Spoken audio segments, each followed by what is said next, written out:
இதில் பார்த்தோம்னா ஒரு ஜோதிட தகவல் பற்றி சொல்லலாம்னா, தாராபலம் சந்திரபலம்னு 2 பலம் இருக்குது ஜோதிடத்தில்.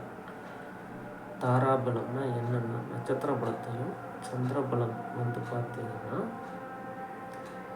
சந்திரன் 2 நாளைக்கு கூட நமக்கு ஒவ்வொரு ராசிக்கு கடந்து 48 ஹவர்ஸ் அவரை சுற்றிக்கிட்டே இருப்பாங்க. அப்போ ஒவ்வொரு ராசிக்கும் பார்த்திங்கன்னா சந்திரன் ஒவ்வொரு லக்னத்துக்கு சந்திரனோட இடம் வரும் பொழுது அப்போ நமக்கு என்ன கிடைக்கும்னா அபரிவிதமான பலனும், ஜென்மசந்திரன் அப்படின்னு பார்க்கும்போது மனக்குழப்பங்களும் உண்டு பண்ணுது. தாராபலம்னு பார்க்கும்போது 1, 3, 5, 7 இந்த ஒற்றைப்படையில் வரக்கூடிய நட்சத்திரங்கள் வரும் பொழுது 1ங்கிறது ஜென்ம அணுஜென்ம திரிஜென்மன்னு சொல்லுவாங்க. இந்த 3 ஜென்ம நட்சத்திரம் நமக்கு செய்யும்போது குழப்பங்கள் ஏற்படுத்தும். 2வது பார்த்திங்கன்னா 3வது நட்சத்திரம்னு நமக்கு பார்க்கும்பொழுது சில தடைகளை, அதாவது விபத்துன்னு சொல்லுவாங்க. அதே மாதிரி 5வது காரியநாசம்னு சொல்லுவாங்க. 7வது நட்சத்திரங்கிறது தடையை கொடுக்கக்கூடிய நட்சத்திரம். 7வதை வைனாசியம்னு சொல்லுவாங்க அந்த நட்சத்திரத்தை. அதே மாதிரி 2, 4, 6, 8, 9 9வது நட்சத்திரம் 2ம் செய்யும். அப்போ ஒரு திருமண பொருத்தத்தில் பார்த்தீங்கன்னா வதை 7வது நட்சத்திரமாக ஒரு பெண்ணோட ஜாதகத்தை பார்க்கும்பொழுது அந்த திருமண வாழ்க்கை சில சமயங்கள் கசப்பு கொடுக்க தான் செய்யும். அதே மாதிரி 8வது நட்சத்திரம் வர்றவங்களுக்கு திடீர் அதிர்ஷ்டங்கள் மைத்திரிய தரைகள் நமக்கு கிடைக்கும். இதையும் நம்ம கன்சிடர் பண்ணணும். திருமண பொருத்தம் பார்க்கும்பொழுது நம்ம நட்சத்திர பொருத்தத்துக்கு எழுதி கொடுக்கும்பொழுது உங்களுக்கு இந்த தடையும் வராது. ஏன்னா ஒவ்வொரு நட்சத்திரத்துலேயும் 10 பொருத்தங்களில் பார்த்திங்கன்னா அது 16வது நட்சத்திரம் 16க்கு மேலே போச்சுன்னா நட்சத்திர பொருத்தங்கள் கண்டிப்பாக கிடைக்கிது. ஏன்னா பார்த்திங்கன்னா புத்திர பாக்கியத்துக்கு பார்த்திங்கன்னா எல்லாமே வரும் எல்லா நட்சத்திரத்துலேயும். அதே மாதிரி நாடி அவரோகணம் அப்படின்னு சொல்லக்கூடியது 10 தசா பொருத்தங்கள் இதாகும். அதே மாதிரி திருமண பொருத்தத்தில் தாராபலனும் பார்க்கலாம். நட்சத்திர பொருத்தம் கரெக்டாக பார்க்கணும். அதுக்கடுத்து பார்த்திங்கன்னா பாபசாமியம் தோஷசாமியம்னு சொல்லுவாங்க.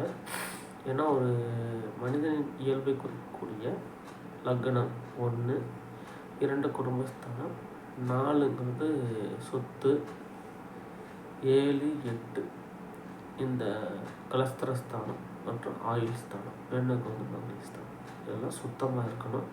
அதை வச்சு பார்க்கும்போது இன்னொன்று அதை வச்சு சுத்தமாக இருக்கிறதுக்கு அந்த பாவங்கள் கெட்டிருக்கான்னு பார்க்கணும்.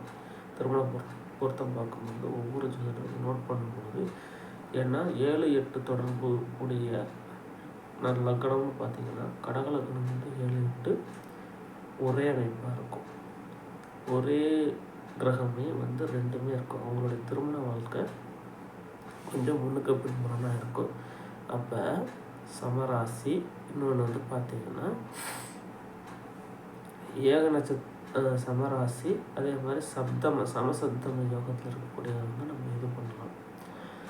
லக்னத்தில் சுக்கிரன் இருக்கிறவங்கள நம்ம இவங்களுக்கு லக்னத்தில் செவ்வாய் இருக்கிறவங்களோட நம்ம இணைக்கும் பொழுது அவங்க ஒருத்தர் பிரியாமல் வாழ்வாங்க. ஸோ விதின்னு ஒன்று இருந்தால் விதிவிலக்குன்னு ஒன்று இருக்கும். இன்னும் நிறையா விஷயங்கள் நம்ம சொல்லலாம்.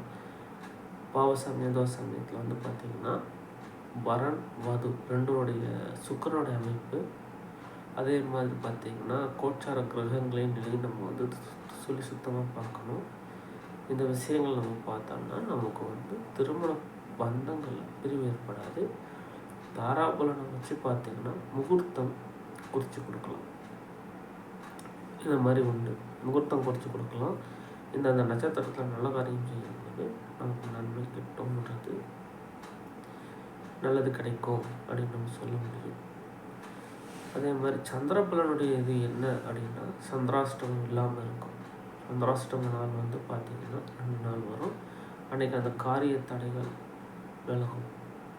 அதுக்கு நம்ம ஒரு அவசரமான காரியம்னா தாயிடம் ஒரு சின்ன பால் சந்திரன் நீர் பால் பொருள் வந்து பார்த்திங்கன்னா தயிர் வந்து நம்ம வந்து சிவரை போட்டு வாங்கி கொடுத்துட்டு கூட நம்ம அந்த காரியத்தை செய்யலாம்.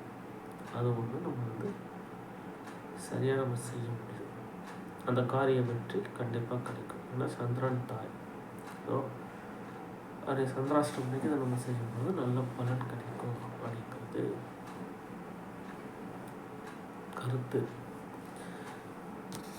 நன்றி.